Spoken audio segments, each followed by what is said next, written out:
Mul on nii suur rõõm teatada, et Smart Detox ja Ecosh alustavad koostööd.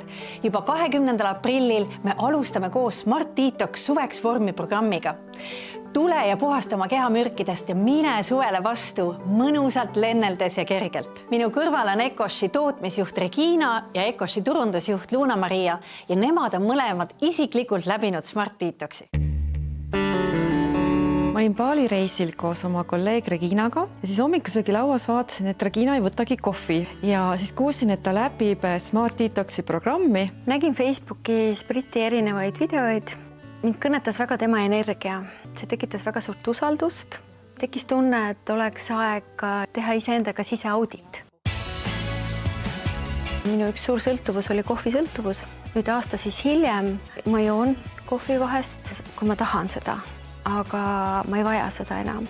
Minule aitas ta lahti saada ka suhkru ja nisutoodete sõltuvusest ja ma märkasin kuskil 6 aega hiljem, et mul on nahk nii pehme nagu beebil, et kogu mu välimus muutus. Nii et kui ma tulin sealt reisilt tagasi, siis mul üks sõbranna ütles, et su nägu on täiesti muutunud, sa oled täiesti teist nägu. Keha rahunes ja keha ei vaja nii palju stimulante, et minu ajuudu vähenes. Esimestel nädalatel juba tundsin, et mul kadus ära ajuudu, mul oli energiat rohkem, nii et nüüd ma täna olen juba teinud seda 2 korda läbi ja ma tunnen tõesti, et mu kehas on rohkem kergust, et ei ole ainult see toitumise pool, vaid on ka füüsiline liikumise pool, pilatese harjutused. Seedimine läks kiiremaks, sest sa nagu masseerid sees poolt oma seedesüsteemi. Väga lihtne hommikuti teha, sa teed selle 10 minutiga ära. Need iga hommikused harjutused on mul tõepoolest siiamaani. Meie Ecostis koos Britiga soovitame sulle toidulisandeid, mis toetavad Smart Detoxi läbimist.